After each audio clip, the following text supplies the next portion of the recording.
गुरु चरण कमलेभ्यो नमः।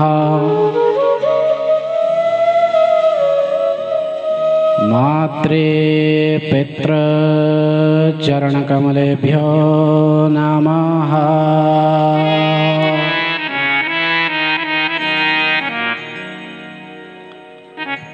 कि ध्येयं सदा परिभवग्नमभीष्टदोहम् तीर्थास्पदं शिवविरिं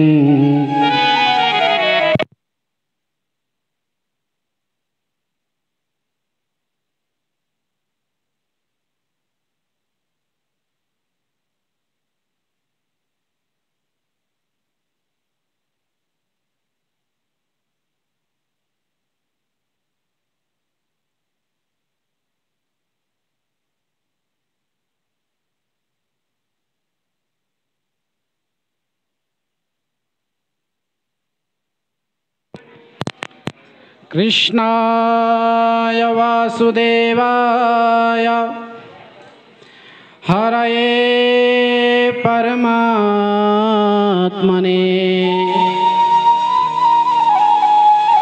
प्रणतक्लेशनाशाय योगिनां पतये नमः। के यं प्रव्रजन्तमनुपेतमपेतकृत्यं द्वैपायनो विरहकातर्या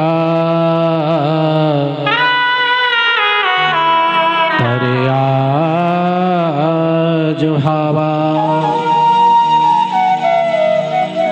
के पुत्रेति तन्मयतया सर्वोऽभिनेदो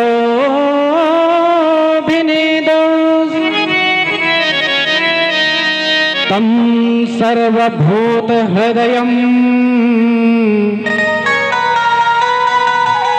मुनिमानतोऽस्मि।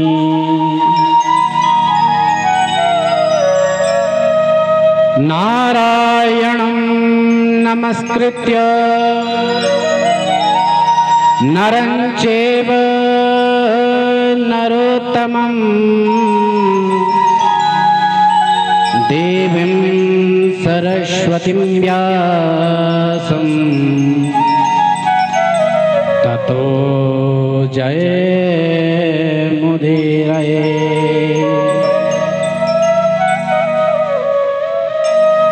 तत्रैव गंगा जमुना त्रिवेणी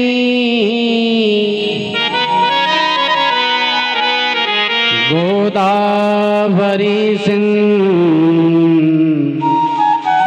सरस्वती च सर्वाणि तीर्थानि वसन्ति तत्र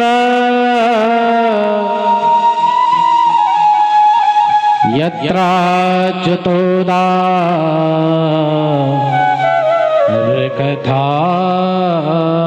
प्रसंगा। भक्ति भक्त भगवंत गुरु चतुर नाम वपुए इनके पद वंदन किए नाशत विघ्न।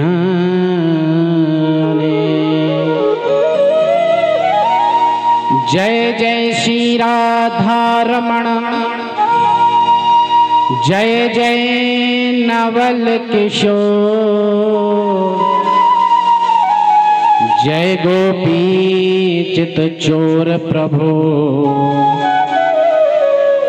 जय जय माखन चोर। सब कुछ दीना आपने, भेंट करूं क्या नाथ, और नमस्कार की भेंट लो, जोड़ूं दोनों हाथ।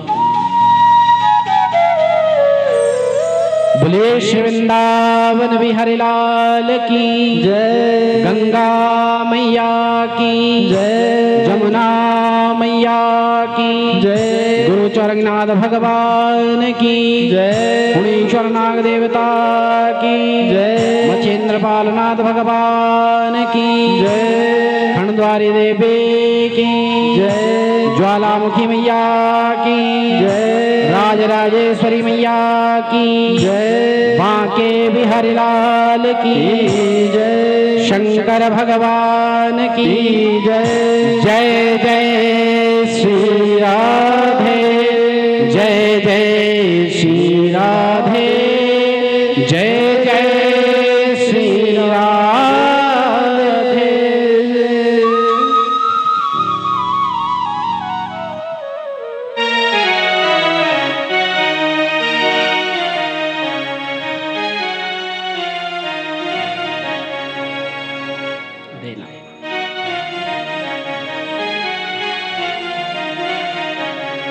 आइए कुछ क्षण भगवान के हरि नाम का लगाते हैं, अपनी मन और वाणी को पवित्र करने के लिए, जिह्वा को पवित्र करने के लिए हरि नाम का आश्रय लेते हैं।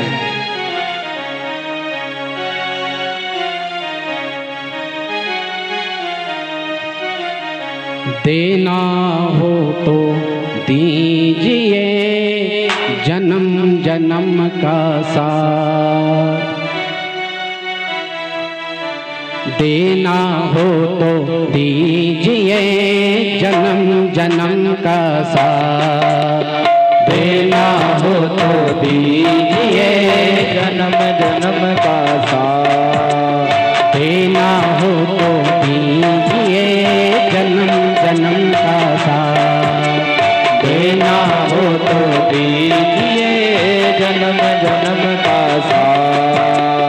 अब तो कृपा कर दीजिए जन्म जन्म का साथ, अब तो कृपा कर दीजिए जन्म जन्म का साथ, अब तो कृपा कर दीजिए जन्म जन्म का साथ, अब तो कृपा कर दीजिए जन्म जन्म का साथ। मेरे सिर पे रख बनवारी, मेरे सिर पे रख बनवारी, ओ मेरे सिर पे रख गिरधारी, मेरे सिर पे रख गिरधारी, अपने ये दोनों हाथ, देना हो तो दीजिए जन्म जन्म का साथ, देना हो तो दीजिए जन्म जन्म का साथ। अब तो कृपा कर दीजिए जन्म जन्म का साथ, अब तो कृपा कर दीजिए जन्म जन्म का साथ। तालियों के साथ सेवा करेंगे सभी लोग।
और इज्जत क्या मांगे। श्याम प्रभु से मांगे तो फिर नाम और इज्जत क्या मांगे। श्याम प्रभु से मांगे तो फिर नाम और इज्जत क्या मांगे। श्याम प्रभु से मांगे फिर सब नाम और इज्जत क्या मांगे। मेरे जीवन में अब कर दे, सब जीवन में अब कर दे, मेरे जीवन में अब कर दे, मेरे जीवन में अब कर ले। तो कृपा की बरसात देना हो तो दीजिए, जन्म जन्म का साथ देना हो तो दीजिए, जन्म जन्म का साथ। अब तो कृपा कर दीजिए, जन्म जन्म का साथ। अब तो कृपा कर दीजिए, जन्म जन्म का साथ। सभी लोग तालियों के साथ सेवा करेंगे, दोनों हाथ उठाकर।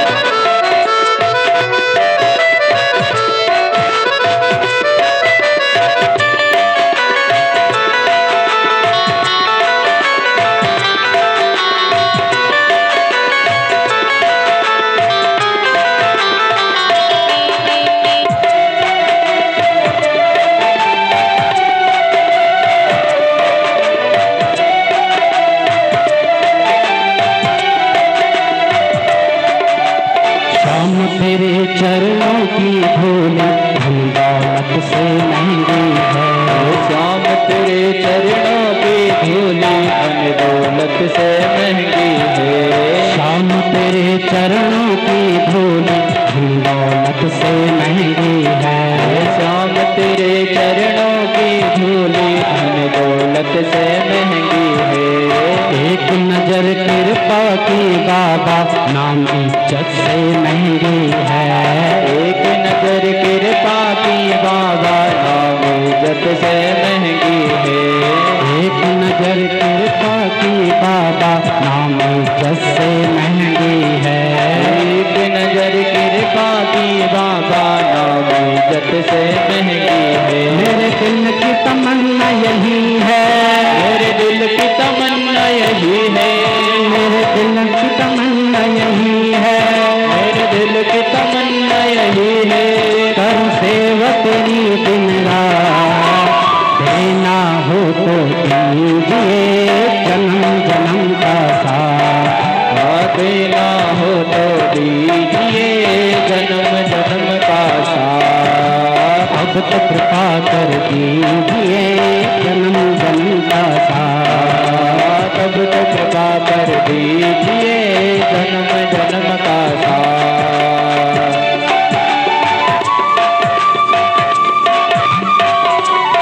तालियों के साथ सेवा करेंगे।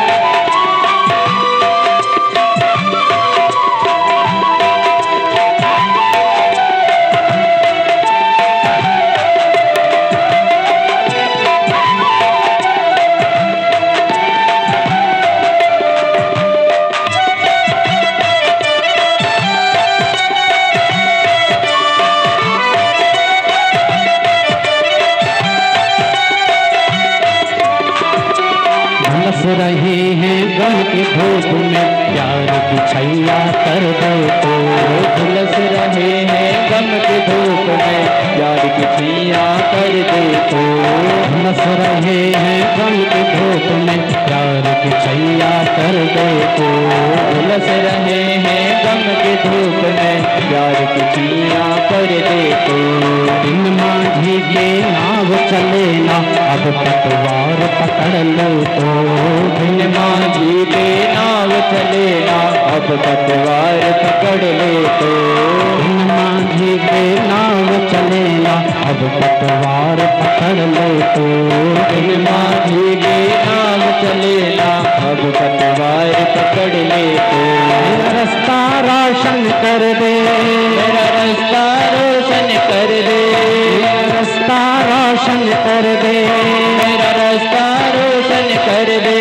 खाई अंधियारी रात, देना हो तो दीजिए, जन्म जन्म का साथ। देना हो तो दीजिए,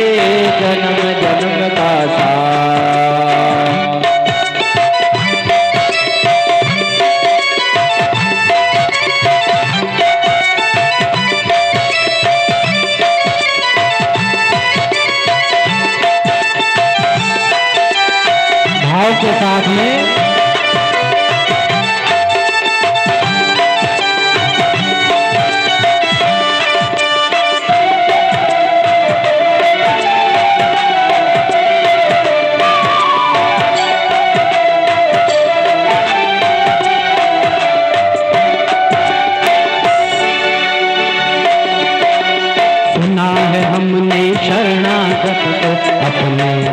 लगाते हो। सुना है हमने शरणागत को अपने गले लगाते हो। सुना है हमने शरणागत को अपने गले लगाते हो।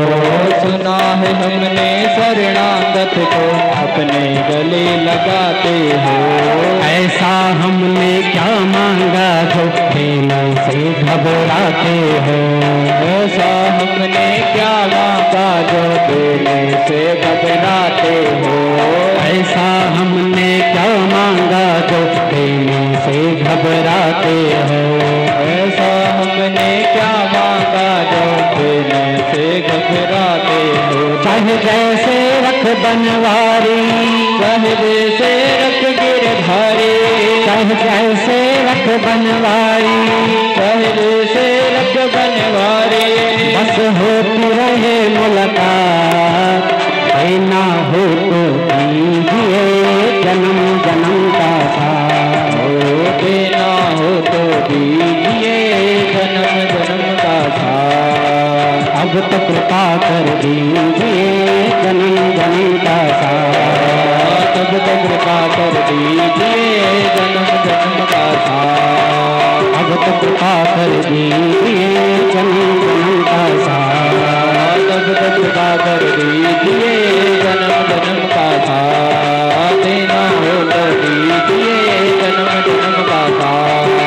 अब तो कृपा कर दीजिए जन्म जन्म का साथ। देना हो तो दीजिए जन्म जन्म का साथ। जन्म जन्म का साथ। जन्म जन्म का साथ। बोलिए श्री वृंदावन बिहारी लाल की जय। बोलिए बांके बिहारी लाल की जय। बोलिए नंद के लाला की जय। बोलिए शंकर भगवान की जय। बोलिए नीलकंठ भगवान की जय।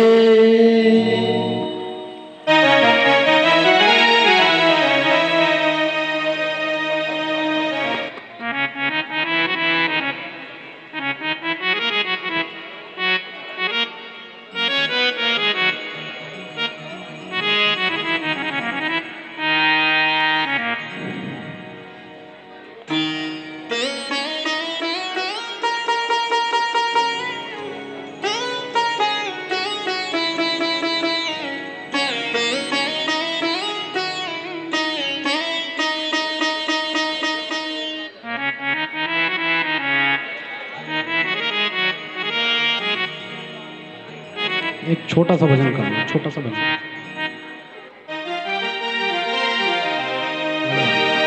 प्रेम से बोले कृष्ण कन्हैया लाल की जय। ओ हरि सुंदर नंद मुकुंदा हरि नारायण हरिओ।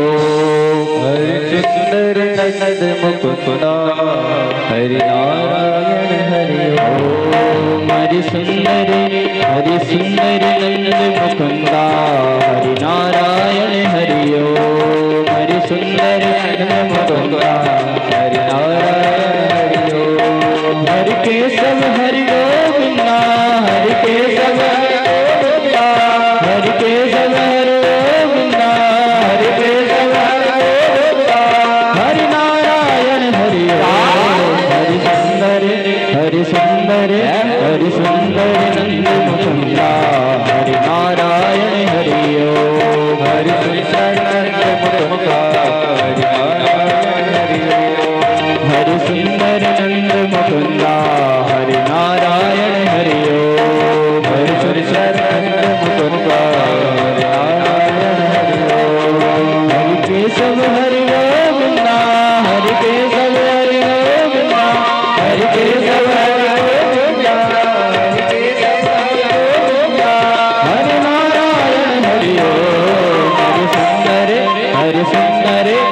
सुंदर नंद मुकुंदा हरि नारायण हरि ओम।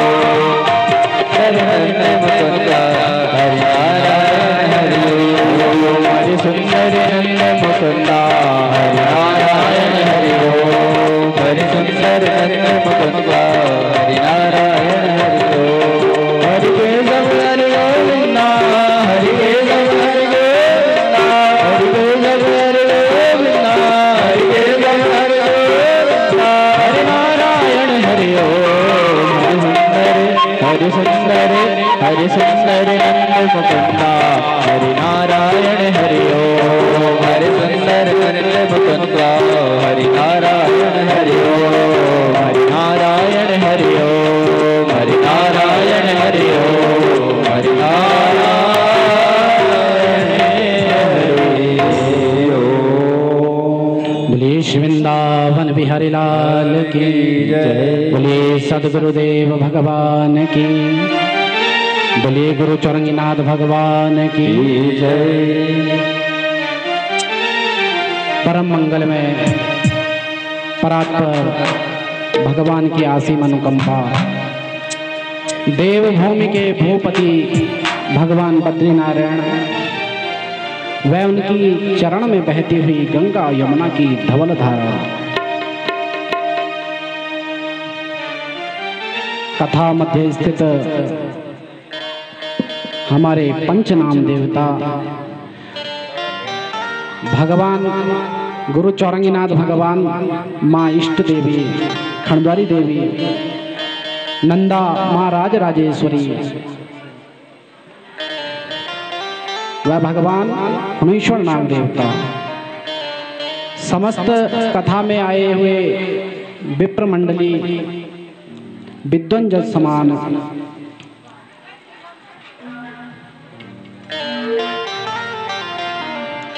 दूर दूर से आए हुए हमारे क्षेत्र में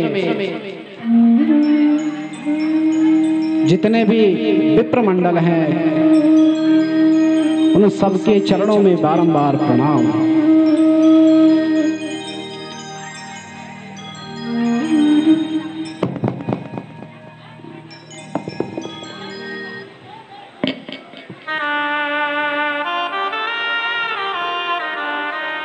ये कथाएं इतने प्रेम से हमें नहीं मिलती। पूर्व प्रसंगों में आपने कई बार श्रवण किया,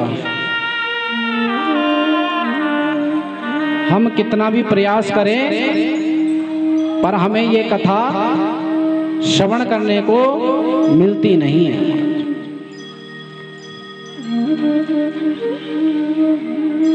हमारे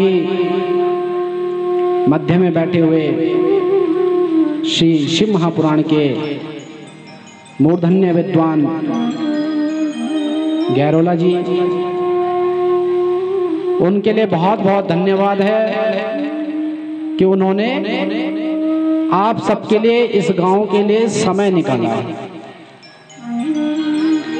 आप लोगों का परम सौभाग्य है।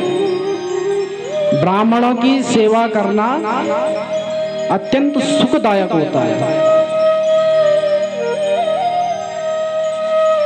विप्राय प्रसादा धरणी धरो हम। विप्र कैसे आए हमारे यहाँ इतनी दूर से लेके? इस धरोहर के, इस पृथ्वी के भार को संभाल रखा है इन्होंने अपने वेद मंत्रों के द्वारा। हमारे संगीत में निपुण जितने भी हमारे इस गांव में आए हैं, उनके लिए भी बहुत बहुत धन्यवाद। तो आइए पूर्व प्रसंगों की ओर ध्यान देंगे। पूर्व प्रसंगों में आपने श्रवण किया भीष्म पितामह जी के बारे में, जो भगवान कृष्ण के दादाजी लगते हैं। भीष्म जी अपने नाती को क्या कह रहे हैं? तब तक मत जाना जब तक मैं इस शरीर को छोड़ के ना चला जाऊं और अपनी बुद्धि को ही पुत्री बना लिया। पुत्री भी कैसी है? वितृष्णा, बिल्कुल पढ़ी लिखी है, इसके अंदर कोई भी तृष्णाएं नहीं है, कोई इच्छा नहीं है, कोई मांग नहीं है। तो इस प्रकार से आपने पूर्व प्रसंगों में ये चर्चा सुनी। आगे चले महाराज परीक्षित जी ने अपनी सत्ता के भार को संभाला है। परीक्षित जी महाराज अपनी सत्ता को संभालने के बाद विचार करते हैं। क्या विचार कर रहे हैं? कि एक राजा का धर्म होता है कि अपनी प्रजा का पालन करना, तो इसलिए मेरा भी कर्तव्य बनता है कि अपने राज्य का भ्रमण करूं एक दिन। परीक्षित जी चले हैं अपने यहां से मंत्रियों के साथ में, और निकलने के बाद अपनी सभा में अपने गांव में क्या देखते हैं? एक गाय और एक बछड़ा दोनों रो रहे हैं, और उस बछड़े के 3 टांग नहीं है, एक टांग पे वो खड़ा है, और उसकी जो माता है वो गाय जो है वो खूब रो रही है, अश्रुपात हो रहा है। आपस में दोनों वार्तालाप कर रहे हैं, बछड़ा भी और गैया भी। बछड़ा अपनी मैया से कहता है, मैया लगता है आप इसलिए रो रहे हो कि मेरे पास 3 पैर नहीं है, मैं एक पैर पे चल रहा हूं, इसलिए लगता है आप रो रहे हो। वह बछड़ा फिर बोला कि लगता है ये हमारे पूर्व जन्म के कर्म होंगे जो इस जन्म में मेरे 3 पैर टूटे हैं, हमारे कर्म ही ऐसे रहे होंगे। परीक्षित जी महाराज इन दोनों का संवाद सुन रहे थे। सुनने के बाद आज परीक्षित जी को इतना क्रोध आ गया और अपने मियान में से तलवार निकालने लगे। तो उससे पहले वार्तालाप होती है उनकी, परीक्षित जी की और गैया माता। परीक्षित जी कहते हैं आप कौन हैं और आप एक पैर पे खड़े हैं। तो वह बछड़ा बोला कि महाराज ये हमारे पूर्व जन्म के कर्म ही होंगे जो इस जन्म में भोगने पड़ रहे हैं। जब ये वार्तालाप सुनी तो समझ गए ये साक्षात धर्म है। गैया माता से पूछा तो गैया ने भी यही कही, सब अपने कर्मों के फल हैं।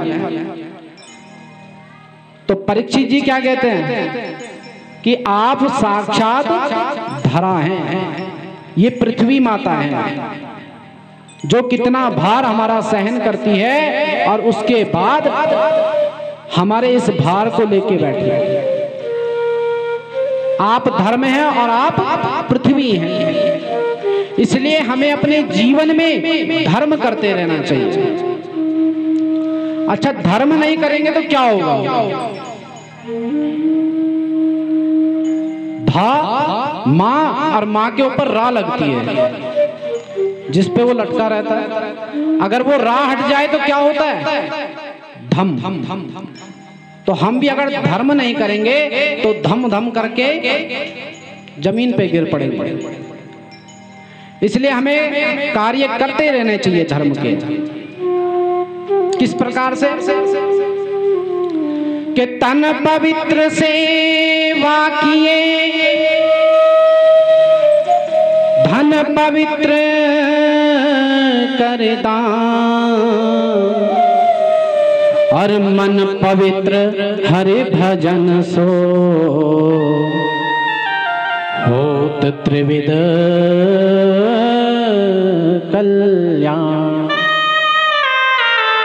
3 बातें बताई। तन पवित्र सेवा किए, जो यहाँ पे प्रातः कालीन में माताएं आती हैं क्या कर रही हैं? सेवाएं कर रही हैं अपने तन से। कहीं झाड़ू लगाना है, कहीं फूल गिरे हैं उनको उठाना, ये क्या हो रहा है? तन पवित्र सेवा की, ये तन की सेवा हो रही है। धन पवित्र कर दान। आप लोग रोजाना क्या सुन रहे हैं? किसी ने 500 दान दिया है, किसी ने 11,000 दान दिया, किसी ने 51,000 दान दिया है। ये हम क्या कर रहे हैं? अपने धन का शुद्धिकरण। धन पवित्र कर दान। तीसरी बड़ी सुंदर बात है, मन पवित्र हरि भजन सो और होत त्रिविध कल्याण। मन पवित्र किससे कर रहे हैं? भगवान के भजन कीर्तन करके। तो 3 प्रकार के हमारे कल्याण होते हैं कथा में आने से। तो इसलिए हमें अपने कल्याण की भावना के लिए ये तीनों कर्म हमें करने चाहिए। धन का दान करना चाहिए, तन से सेवा करनी चाहिए और मन से भगवान के भजन कथाओं का श्रवण करना चाहिए और गाना चाहिए। 3 चीजों का कल्याण बताया। आगे चले तो परीक्षित जी महाराज ने प्रश्न करे हैं और तलवार निकाल ली कि मेरे इस राज्य में ऐसा कौन दुष्ट आ गया जिसने तुम्हारे ये 3 पैर तोड़ दिए। जहां तलवार निकाली तो कलयुग महाराज प्रकट हो गए और महाराज प्रकट होते ही क्या कह रहे हैं? महाराज शरणांगता, शरणांगता, शरण में गिर गए। कलयुग कहते हैं कि तूने मेरे इस राज्य में कैसे अत्याचार कर दिया।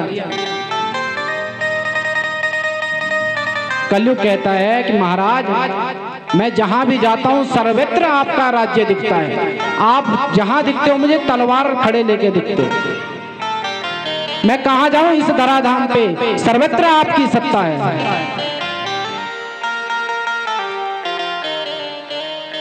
कहते हैं कि प्रभु, कलयुग क्या कह रहा है परीक्षित से कि महाराज मुझे कोई एक अच्छा सा स्थान बता दो, मैं वहीं रह लूंगा,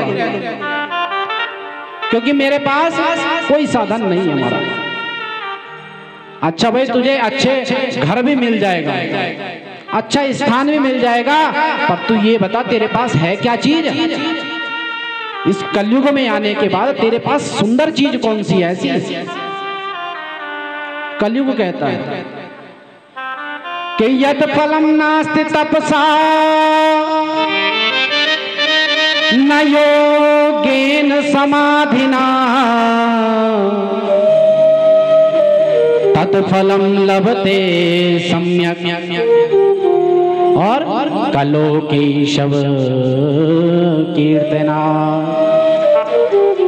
कलयुग कहता है महाराज इस सतयुग में, द्वापर में, त्रेता में सब लोग हजारों हजारों वर्ष तक, लाखों वर्ष तक तपस्या करते थे, तब जाकर के कोई भगवान प्रकट होता था, उसकी भी कोई गारंटी नहीं थी महाराज। पर इस कलयुग में क्या है?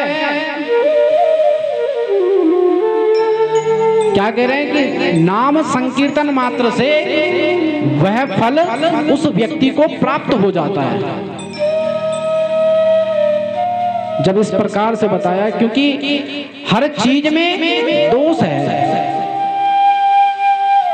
इसलिए हम अपने जीवन में क्या करते हैं?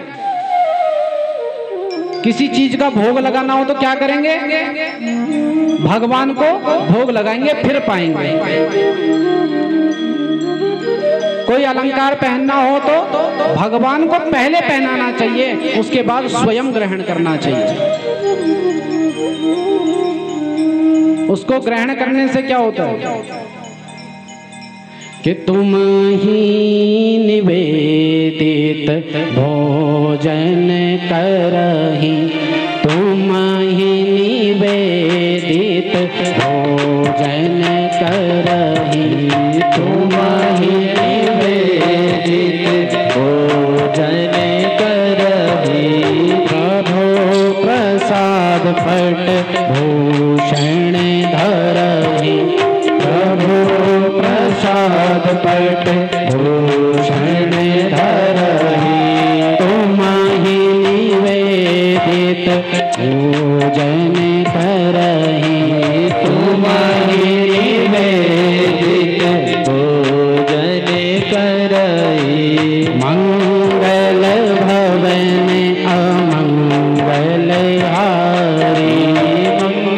भवने मंगल हारी प्रभु सुदशरथ जर बिहारी प्रभु सुदशरथ अजर बिहारी दीन दयाल बिरधो सम भारे दीन दयाल विरुद्ध संवारी हरहु नाथ मम संकट मारे हरहु नाथ मम संकट मारे वृंदावन बिहारी लाल की जय।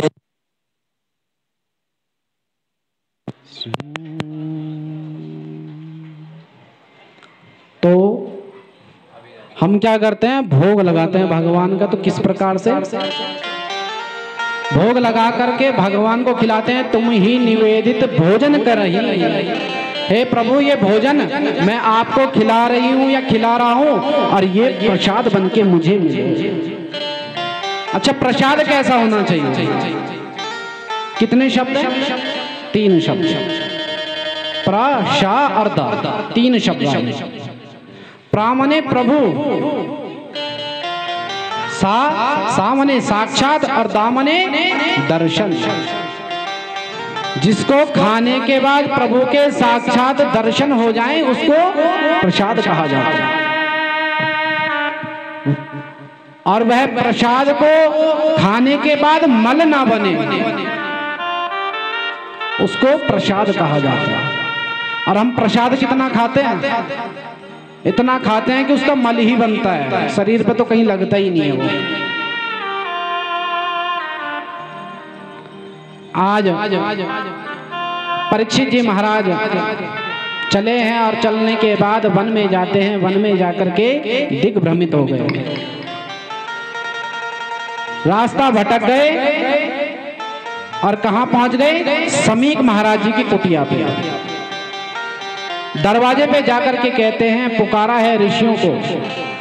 समीक महाराज जी को पुकारा पर नहीं आए। ध्यान में समाधिस्थ हैं एकदम। अंदर जाके देखा समीक महाराज जी ने, तो परीक्षित जी महाराज क्या कहते हैं? लगता है इन्होंने कोई झूठी समाधि बनाई है, इसलिए कहीं सेवा ना करनी पड़ जाए राजा की, इसलिए आंखें बंद करके बैठा है। अभी पता लगेगा कि कितना असली है और कितना नकली है।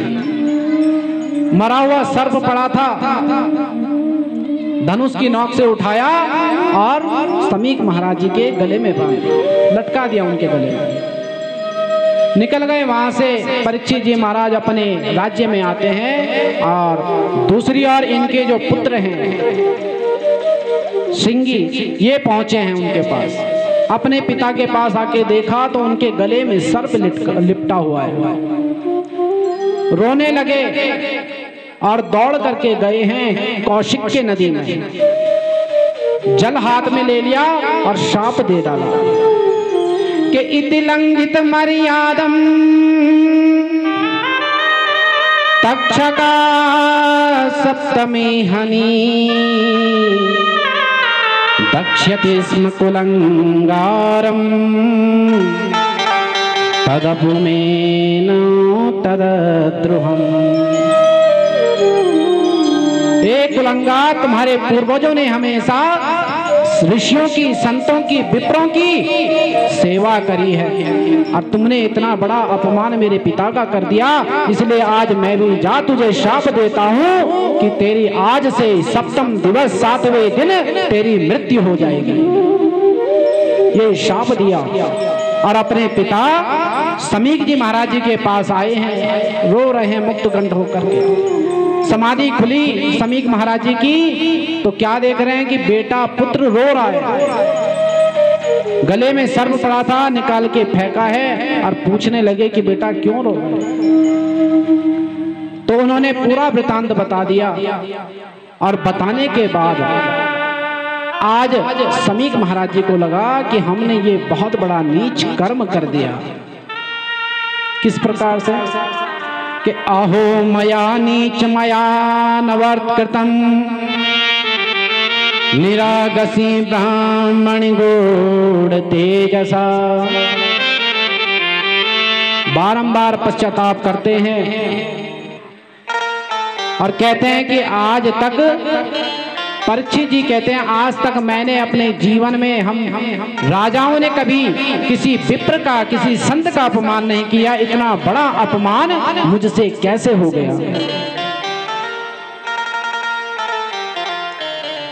जहां ये खबर मिली कि परीक्षित जी महाराज जी को 7वें दिन मरना है, निकल पड़े घर से और गंगा तट पर पहुंचे हैं और वहां पे विराजमान हो गए। और जहां जितने ऋषिगण थे, जिनके पास जब खबर पहुंची, सबके सब दौड़े चले आ रहे हैं। कौन कौन आ रहा है कि अत्र वसिष्ठस्य यवना शरद्धान अरिष्टनेमी भगुरिंगिराश्च पाराशरागादिसुतोऽथ रामा उत्थत्य इंद्र प्रमदे न बाहो। अत्रि जी चले हैं, वशिष्ठ जी चले हैं और श्रद्धान ऋषि चले हैं, भृगु जी चले हैं, पराशर जी चले हैं। सबके सब गंगा तट पे आ गए हैं और उनसे दंडवत पूछते हैं, प्रणाम करने लगे। परीक्षित जी महाराज सबको सबके संतों को प्रणाम करते हैं और प्रणाम करने के बाद कह रहे हैं, आज परीक्षित जी ने सबके सामने एक प्रश्न रखा कि हे संतों, हे विप्रों, मैं सिर्फ एक बात जानना चाहता हूं, क्या कि जिस व्यक्ति को 7वें दिन मरना हो उसे क्या करना चाहिए। सबके सब मूक हो गए, किसी ने जवाब नहीं दिया। और इतनी ही देर में कौन पहुंच गए कि तत्रा भवद भगवान व्यास पुत्रो यद्रक्षया गामटमानपेक्षा अलक्षलिंगो निजलावतुष्टो भृतश्च बालेरवधूतवेशा। अचानक इन सब के बीच में हमारे सुखदेव बाबा प्रकट हो जाते हैं। बोले सुखदेव जी महाराज की जय। परीक्षित जी के ऊपर जब गर्भ में संकट आया तो हमारे प्रभु ने अंगुष्ठ का रूप बनाया था और गर्भ में जाकर के परीक्षित जी की रक्षा कर अपने चक्र के द्वारा। तो आज वाक वज्र चला है, शाप निकला है मुख से, इसलिए हमारे सुखदेव बाबा उस जिह्वा से आज इनकी इस कष्ट को दूर करने के लिए निकल पड़े। अलक्षलिंगा निजलाभ तुष्टा। अलक्षलिंगा, पुरुष और स्त्री में कोई भेद नहीं महाराज। सबसे पहले इनके शरीर का वर्णन आया, दिगंबरम वक्त्र विकीर्ण केशम। दिगंबर इनका शरीर है, केश इनके बिखरे हुए हैं, बड़े बड़े केश हैं। शरीर में एक वस्त्र मात्र भी नहीं पहनते। और जितने बड़े बड़े संत वहां आए थे, अत्रि, वशिष्ठ, दक्ष, अनेक प्रकार के जो संत समुदाय वहां आए थे, वो सब के सब सुखदेव बाबा का दर्शन करके उनके दंडवत कर रहे हैं, उनको प्रणाम करने लग गए, चरणों में गिर पड़े। आज परीक्षित जी ने तुरंत खड़े होकर के सुखदेव बाबा जी को दंडवत भी करी कि सविष्णुरातो तिथया आगताया तस्मै सपर्याम शिरसा जहारा ततो निवृत्ता यबुदास्त्रयोर्भगा महासनेशोपविशेष पूजिता। आज इनकी पहले पूजन प्रकरण इत्यादि करा है और साष्टांग दंडवत प्रणाम करते ही प्रश्नों की झड़ी लगा दी। क्या पूछ रहे हैं ये शाम संस्मरणात् पुंसा शुद्ध्या शुद्ध्यन्ति विग्रहा। हे प्रभु मिर्यमाणश्च कर्तव्या, आज से 7वें दिन मरने वाले को क्या करना चाहिए? देखो प्रश्न कितना सुंदर पूछा। सुखदेव बाबा कहते हैं कि अरे आया हूं नहीं, विश्राम किया नहीं, बैठा हूं नहीं, और उससे पहले प्रश्न पूछने प्रारंभ कर दिया। परीक्षित जी कहते हैं कि महाराज आप गोधूली काल से ज्यादा ठहरते कहाँ हो, इसलिए मैंने ये प्रश्न किया है कि 7वें दिन मरने वाले को क्या करना चाहिए। जब सुखदेव बाबा ने ये प्रश्नों को सुना, कहने लगे कि ये प्रश्न आपने स्वयं के लिए नहीं किया, तो किसके लिए कर रहे हैं भैया? के वर्याने सते कृष्णा क्रतो लोकहितं नृपा आत्मविद्या सम्मता पुंसा श्रोतव्या दिशुया परा। अगर ये स्वयं के लिए प्रश्न करते तो क्या कहते हैं कि मैं मरने वाला हूं 7वें दिन, महाराज मुझे क्या करना चाहिए? पर इनका प्रश्न करने का तरीका देखिए कि 7वें दिन मरने वाले मनुष्य को क्या करना चाहिए। और 7वें दिन मरने वाले केवल परीक्षित ही नहीं, संपूर्ण जगत है। सप्ताह में कितने दिन आते हैं? 7 दिन, रवि सोम मंगल बुध बृहस्पति शुक्र शनि, और इन्हीं 12 के अंदर मनुष्य मरता है। तो इसलिए कहते हैं कि कृतो लोक हृतो नृप। अरे राजन, तुमने ये जो प्रश्न किया है, ये कृत लोक दुनिया के लिए, संसार के लिए, हित की भावना के लिए ये प्रश्न है। क्योंकि इस जीवन में हम इस धराधाम पे आए हैं तो जाना सुनिश्चित है। क्योंकि आप सब लोग और हम कहाँ बैठे हैं? मृत्यु लोक में। मृत्युर्जन्मवतां वीरा देहेन सह जायते। जिसका जन्म हुआ है उसका मरना सुनिश्चित है महाराज, क्योंकि ये धराधाम का नाम ही मृत्यु लोक है। तो कहते हैं कि महाराज इस मृत्यु रूपी संसार के भय को दूर करने के लिए मुझे कुछ बताइए। सुखदेव बाबा कहते हैं, परीक्षित, जो प्राणी वास्तव में मृत्यु के भय से दूर होना चाहता है, उसे अपने जीवन में 3 बातों का हमेशा ध्यान रखना चाहिए। कौन कौन सी है वो? कि तस्मात् भारत सर्वात्मा भगवान ईश्वरो हरि श्रोतव्या कीर्तितव्यश्च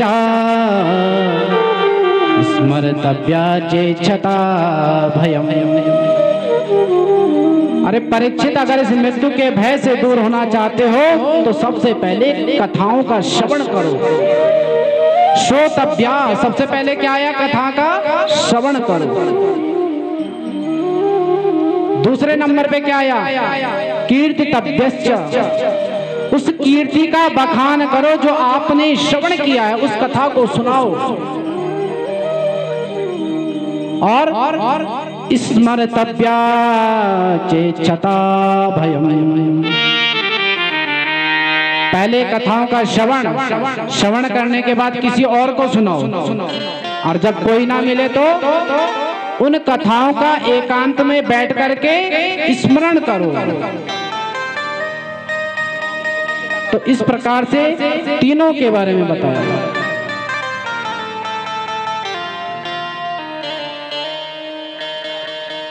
आज परीक्षित बाबा मन में विचार करते हैं और पूछते हैं। परीक्षित बोले, महाराज मैं तो 7 दिन में मरने वाला हूँ, क्या क्या नियम करने चाहिए मुझे, क्या क्या करूंगा मैं 7 दिन में?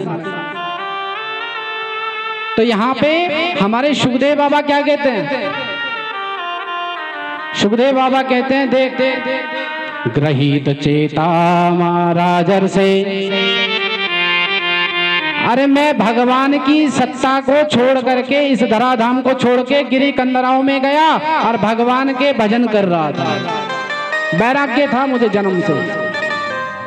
और भगवान के जब मेरे कान में गुणानुवाद पड़े तो मैं दौड़ा दौड़ा चला आया। हमारे पिता ने इस कथा को श्रवण कराया और श्रवण कराने के बाद मैं इस कथा को श्रवण करने के बाद अपने इस मन में, इस चाशनी में उस श्रीमद् भागवत रूपी कथा को डुबोया, तब मैंने इसका पान किया। तो ग्रहित चेता राजर से, अपने घर को छोड़कर मैं वन में गया, मेरे पिता मेरे पीछे पीछे चले, तो मैंने क्या किया, भगवान के गुणानुवादों को सुन के पुनः अपने घर को लौटा। इस प्रकार से श्रवण कराते हैं।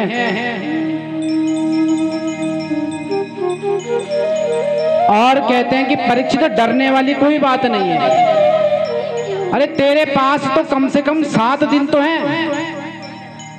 खटवांग नाम के राजा को देखो, एक मुहूर्त में भगवान की प्राप्ति कर ली महाराज।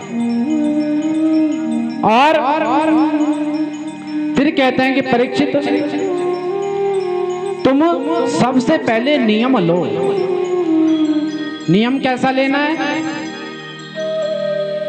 कि जितासनो जित श्वासो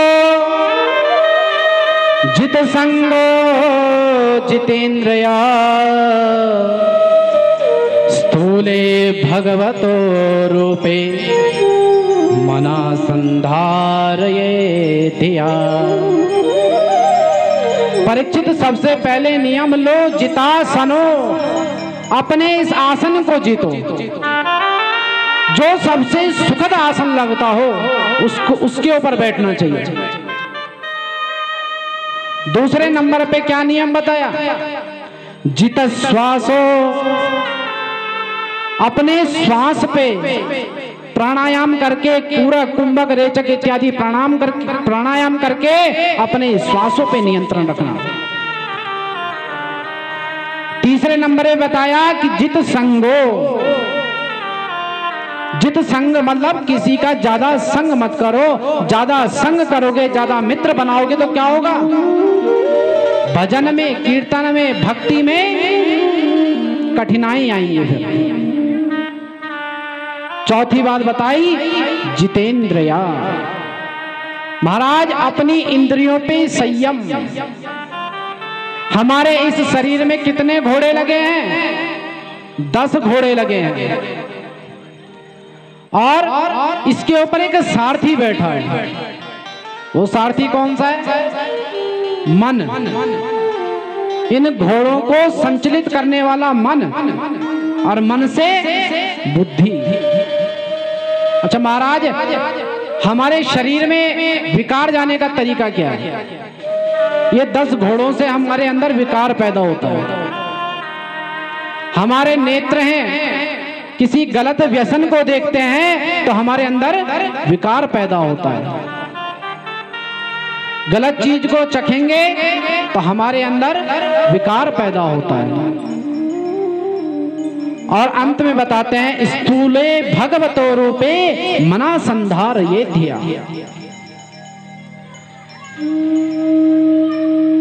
अंत समय में अपने इस शरीर को भगवान की सेवा में लगा करके, तत्पर होकर के इस शरीर का त्याग करना चाहिए। ऐसा ना हो कि मृत्यु समीप है और अपने नाती पोते इत्यादि याद आ रहे हैं। कि ध्येयं सदा परिभवग्नमभीष्ट दोहम तीर्थास्पदं शिव विरिञ्चिनुतं शरण्यम। हमको शरण में किसकी जाना चाहिए, जो सामर्थ्यवान हो। विभीषण जी महाराज जी किसकी शरण में गए, राम जी की शरण में गए, जो सामर्थ्यवान थे। और हम किसकी शरण में जाते हैं, पड़ोसी की, जो सामर्थ्यवान नहीं है, हमारे दुख को और बढ़ाने वाला है। इसलिए हम किसकी शरण में जाना चाहिए? भगवान की शरण में जाना चाहिए। भगवान की शरण में जाओगे तो आपकी जितनी विपत्ति हैं वो सब दूर हो जाएंगे। अरे यहां तक लिखा है, अगर आपको रोना भी है तो केवल भगवान के आगे रोइए, संसार वालों के आगे रोने की आवश्यकता नहीं है।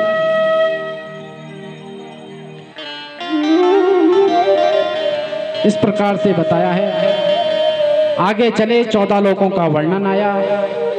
14 लोग बताए, 7 ऊपर 7 नीचे और बीच में हम बैठे हैं। देखो ऊपर की तरफ भू भुआ महा जना तपा सत्य लोग, नीचे अतल बितल सुतल तलातल महातल रसातल और पाताल लोग। 7 लोग नीचे हैं, 7 लोग ऊपर हैं और हम बीच धराधाम पे बैठे हैं।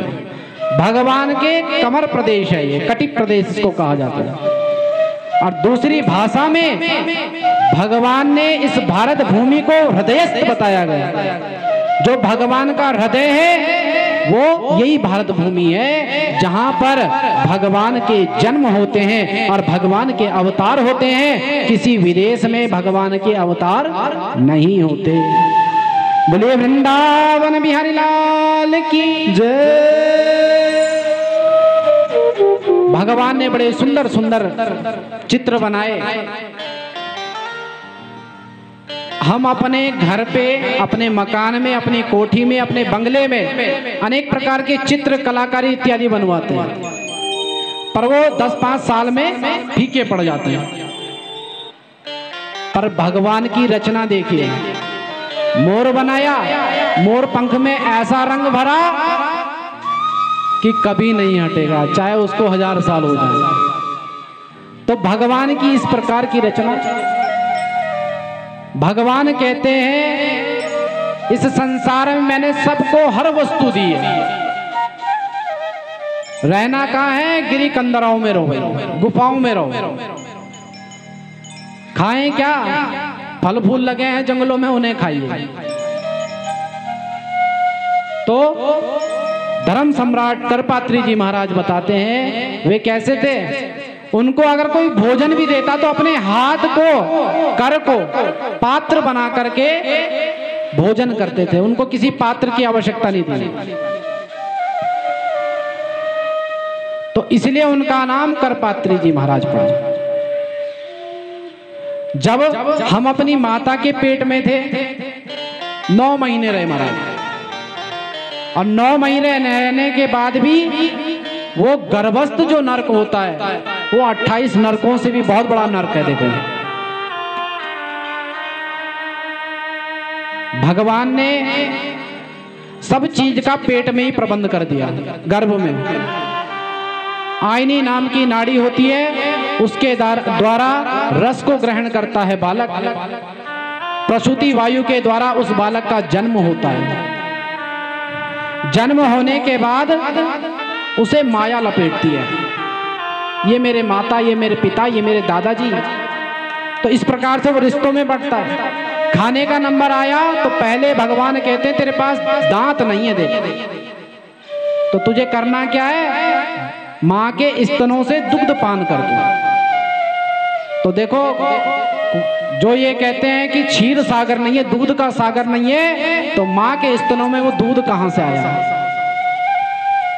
तो भगवान ने इस प्रकार से सबके लिए प्रबंध किया, दूध की व्यवस्था करी। थोड़ा सा बड़ा हुआ बालक अब भात खाना चाहता, भात खाता हूं मैं।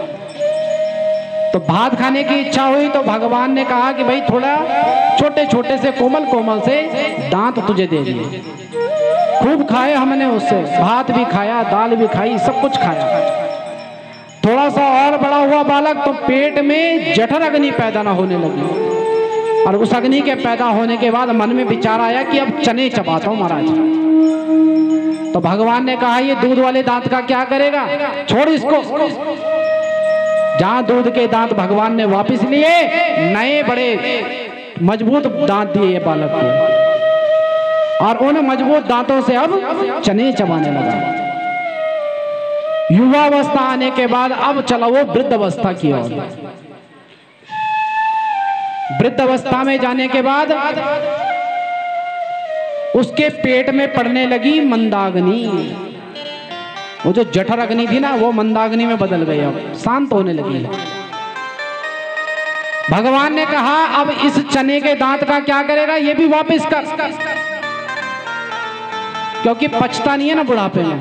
अगर दांत भी हो तो हमारी जो पेट में जठर अग्नि है वो मंदाग्नि में बदलने की वजह से वो खाना हमें पाचन नहीं हो रहा महाराज। तो भगवान कहते हैं ये दांत भी वापस कर। अब हम सोचे महाराज हे प्रभु आपने ये दांत ले लिए, पर खाएं क्या अब बिना दांत के? भगवान कहते हैं कि तुम सत्तू घोलो और वो पियो। इस प्रकार से हमारे शरीर का वर्णन आया। अकामा सर्व कामो वा मोक्ष कामा उदारधे तीव्रेण भक्ति योगेन यजेता पुरुषं परम।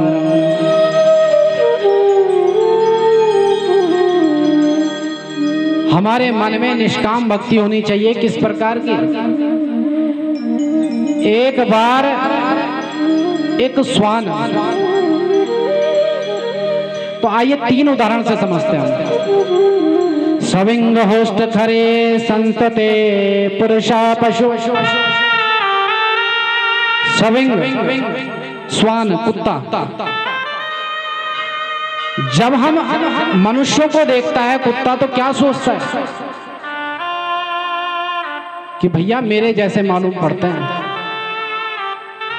मैं जहां जाता हूं मेरे पीछे कौन पड़ता है? मेरे कुत्ते पड़ जाते हैं, मेरे सखा पड़ जाते हैं। एक बार एक कुत्ता निकला नहाने के लिए, और कहां से? दिल्ली से निकला हरिद्वार धाम के लिए, कुंभ के मेले में। कुंभ के मेले में पहुंचा, स्नान किया, वापस अपने मित्रों के पास गया, और मित्रों के पास जाने के बाद वार्तालाप करते हैं, बातें करते हैं आपस में। और भाई तेरी तीर्थ यात्रा कैसी रही? कुंभ का स्नान अच्छा रहा कि नहीं रहा? कुत्ता कहता है भैया यात्रा तो बड़ी सुलभ रही, स्नान भी बड़ा आनंद आया स्नान करने में। तो बोले कमी किस बात की रह गई? बोले कमी इस बात की रह गई, जिस गली से जाऊं वहीं के कुत्ते मेरे पीछे पड़ जाए महाराज। तो वो कुत्ता कहता है कि ये संसार वाले भी ऐसे ही दिखते हैं मुझे, आपस में लड़ते झगड़ते ज्यादा हैं, एकता से कोई रहना नहीं चाहता। तो कुत्ता कहता है ये भी हमारे ही तरह हैं, इनमें और हमें फर्क नहीं है। एक श्वान कहता देखो। दूसरे नंबर पे आता है सूकर, जिसको कहते हैं सुअर। वो कहता है महाराज मैं मनुष्य जीवन को देखता हूं कि आए दिन कुछ ना कुछ खाता रहता है। क्या खा रहा है? कभी मांस खाता है और कभी मदिरा पान करता है, मुंह उठा के कुछ भी खा लेता है। तो सुअर भी तो यही करता है, नालियों में पड़ा रहता है और गंदगी खाता है। तो ये जीव, ये मनुष्य जीवन भी ऐसी कर रहे हैं। इसलिए हमें मदिरा का, मांस का पान नहीं करना चाहिए। तो सूकर भी कहता है कि लगता है हमारे ही जाति के मालूम पड़ रहे हैं महाराज, कहीं अलग नहीं है ये, कुछ भी खा लेता है ये मनुष्य जीवन में। गाय भैंस बकरी मुर्गी सब खा ले, कुछ नहीं छोड़ता ये जीव। तीसरे पे प्रशंसक बताया मनुष्य को ऊंट का। ऊंट कैसा है? गर्वेण तुंगः शिरः। कभी ऊंट की गर्दन देखना झुकती नहीं है, गर्व के मारे अरे मैं ही हूं इस संसार में और कोई नहीं है। इस प्रकार से ये मानव जीवन भी है, किसी के सामने झुकना ही नहीं चाहता महाराज। नमन्ति फलिनो वृक्षा नमन्ति गुणिनो जना। अरे जिसके अंदर गुण होंगे, जिस वृक्ष पे फल लगे होंगे वही झुकेगा, अन्यत्र कोई नहीं झुकने वाला।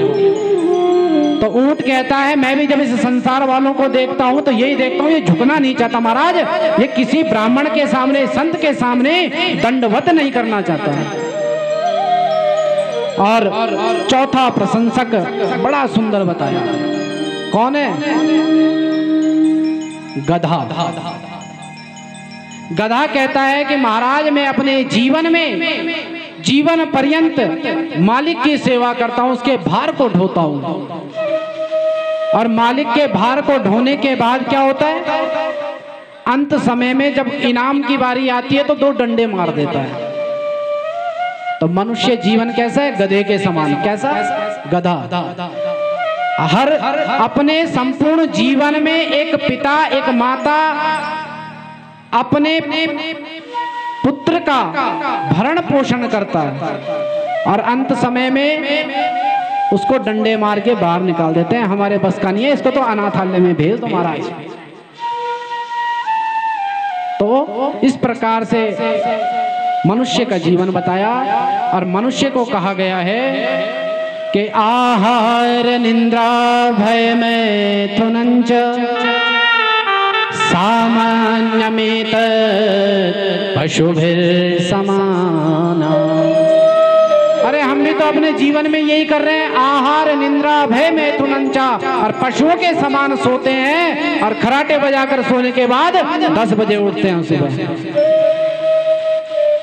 मनुष्य भी तो यही कर रहा है।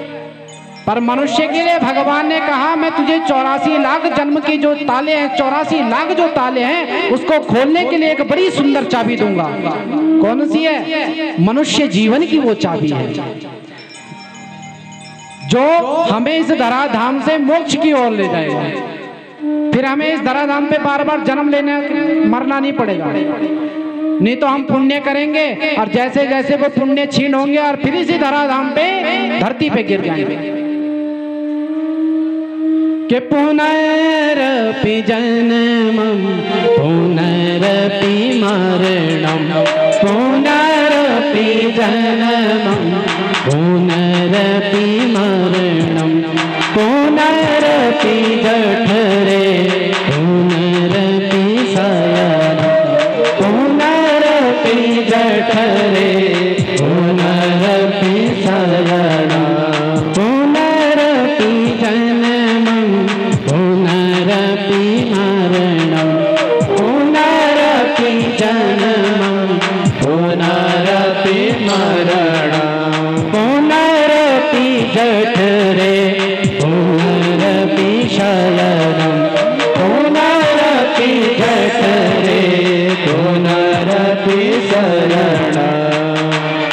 बोले सीताराम महाराज की जय, शंकर भगवान की जय।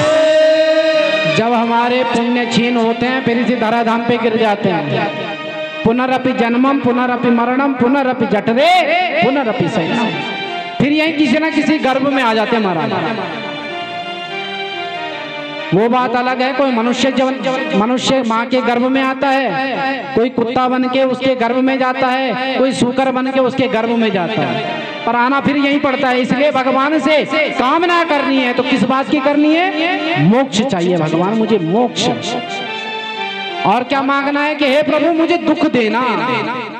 क्या मांगना है? दुख, सुख नहीं मांगना, क्योंकि अगर सुख मांगोगे तो भगवान कहीं नहीं दिखेंगे। जब हमारे पास सुख होता है तो हम सब भूल जाते हैं कि भगवान भी संसार में है, और जब दुख आता है तो क्या होता है? भगवान की याद आ जाती है। तो दुख आने के बाद भगवान की याद आती है। तो कुंती बुआ ने भी यही मांगा था, दुख चाहिए भगवान, विपदा संतु नः शाश्वत तत्र तत्र जगत गुरु। वो विपदा मांगने से क्या होगा? तुम्हारे मुझे भवतो दर्शनम यस्याद अपुनर्भव दर्शनम। हे प्रभु मुझे तुम्हारे दर्शन बार बार होंगे जब जब मेरे ऊपर विपत्ति आएगी। तो हमें भी भगवान से विपत्ति चाहिए कि हे प्रभु विपत्ति देते रहना, तभी मैं तेरा सुमिरन करूंगा, तभी मुझे तेरी याद आएगी, तभी मुझे तेरे दर्शन होंगे। एक बार एक महात्मा जा रहे थे, एक गली से निकले और घर के अंदर से जोर जोर से आवाज आ रही थी। बच्चे लड़ रहे हैं आपस में। क्या लड़ रहे हैं? एक कह रहा है कि शेर मैं खाऊंगा, एक कह रहा है चीता मैं खाऊंगा। संत महाराज जी ने विचार किया, अरे भाई कैसे विशाल बच्चे हैं ये जो शेर को खाने की बात कर रहे हैं। जो चीते को खाने की बात कर रहे हैं, जो हाथी को खाने की बात कर रहे हैं। संत महाराज जी घबराए और घर के अंदर चले। घर के अंदर जाने के बाद क्या देखते हैं कि जो बच्चे आपस में क्यों लड़ रहे हैं, वो सब दिवाली के समय मनाते ना, मीठे मीठे शक्कर के बनते हैं, खांड के। कोई हाथी बनाता है, कोई ऊंट बना देता है, तो उनके खाने की बात हो रही होती। तो इस प्रकार से संत महाराज जी भी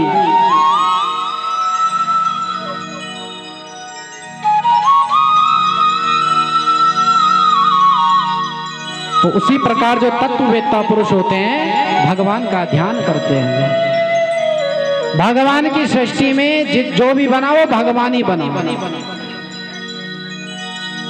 किस प्रकार से?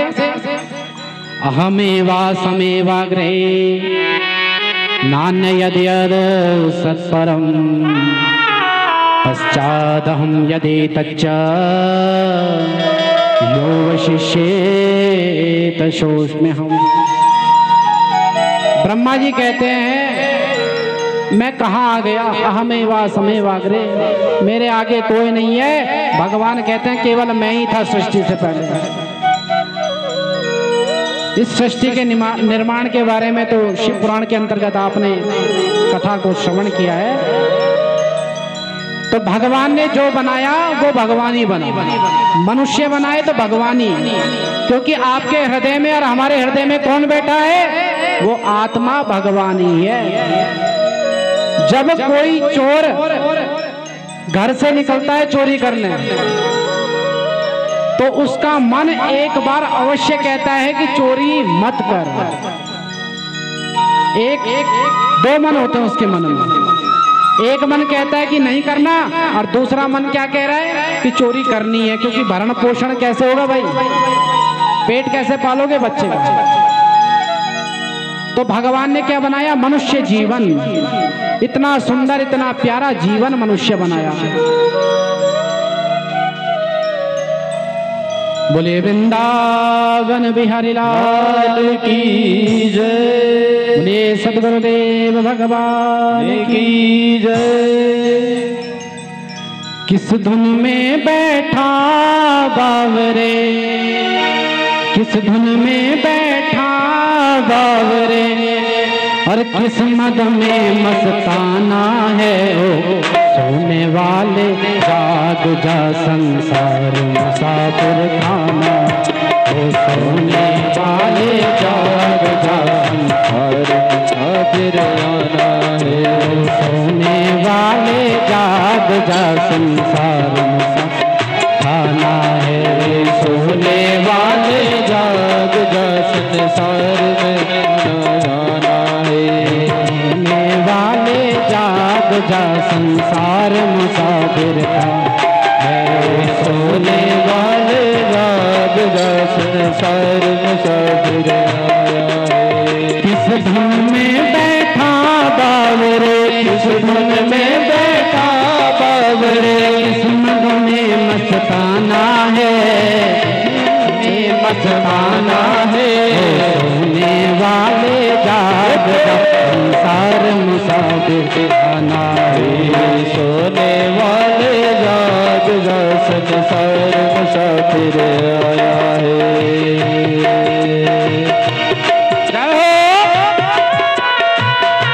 हाथ उठा करके ताली के घास से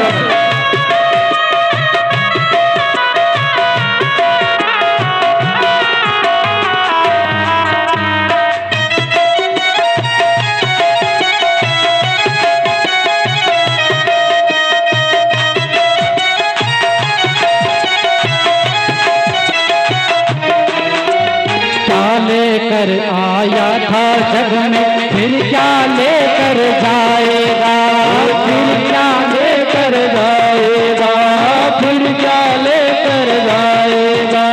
क्या लेकर आया था जग में, फिर क्या लेकर जाएगा, फिर क्या लेकर जाएगा, फिर क्या लेकर जाएगा। मुट्ठी बांधे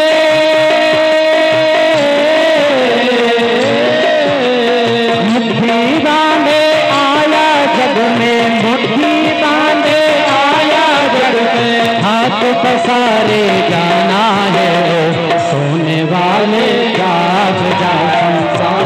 मुसाफिर आया है। सोने वाले जाग जा संसार फिर आया है, सोने वाले जाग जा, सार मुसाफिर आया है। प्रेम से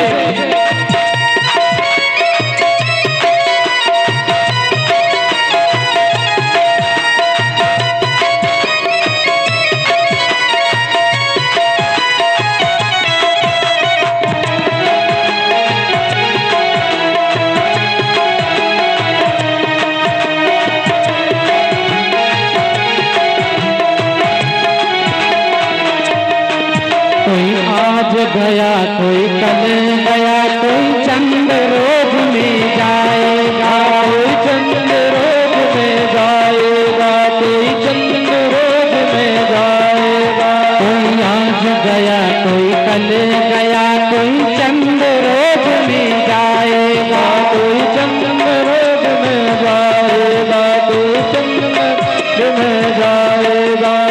जिस घर से निकल गया, जिस घर से निकल गया, घर से निकल गया पंछी, जिस घर से निकल गया पंछी, फिर घर में नहीं आना है।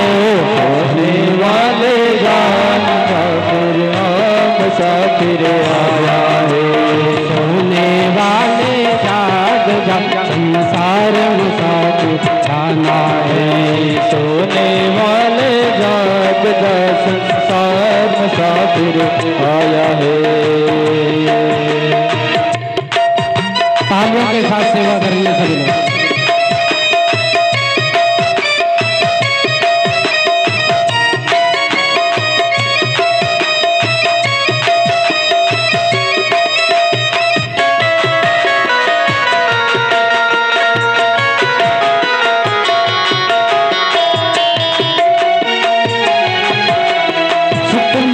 पिता बांधव नारी धन धाम यही रह जाएगा, धाम में जाएगा, धन धाम यही रह जाएगा, धन धाम यही रह जाएगा। यह चंद रोज की यारी है, चंद रोज की यारी है, फिर अपना काम बिगाना है। सोने वाले जाग जा संसार मुसाफिर आया है। सोने वाले जाग जा संसार मुसाफिर आया है। सोने वाले जाग जा संसार मुसाफिर आया है। उस धुन में बैठा बावरे, उस धुन में बैठा बावरे, किस्मत में मस्ताना है।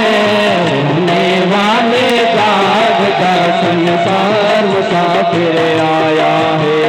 सोने वाले जाग जा संसार मुसाफिर आया है। सोने वाले जाग जा संसार मुसाफिर आया है। वाले जाग जा संसार मुसाफिर आया है। बोले वृंदावन बिहारी लाल की बोले सदगुरुदेव भगवान की जय, बोले शंकर भगवान की जय।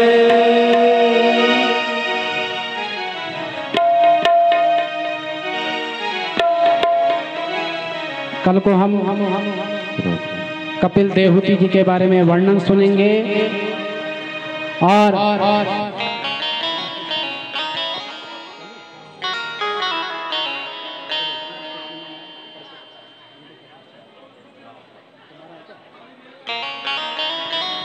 तो चलिए कल हम कपिल देवहूति उपाख्यान और भगवान शिव के विवाह का प्रसंग और कृष्ण जन्म भी कल ही करेंगे। बोलिए श्री वृंदावन बिहारी लाल की जय। राधे राधे राधे। सिरादे। बोले वृंदावन बिहारी लाल की जय, रामचंद्र भगवान की जय, सतगुरुदेव भगवान की जय। हर हर महादेव, हर हर महादेव। आइए कुछ पवित्र नामों के उच्चारण सुनते हैं। जिन महान भावों ने इस पवित्र ज्ञान गंगा के लिए अपने धन को पवित्र किया था, उन पवित्र नामों का उद्घोष होगा जिन्होंने इस कथा के लिए अपने धन को पवित्र किया है। परम आदरणीय सम्मान्य श्री समिति के अध्यक्ष आदरणीय श्री प्रभुदत्त बस्याल जी आएंगे और उन पवित्र नामों का उद्घोष करेंगे जिन महान भावों ने इस ज्ञान यज्ञ में अपने धन को पवित्र किया है।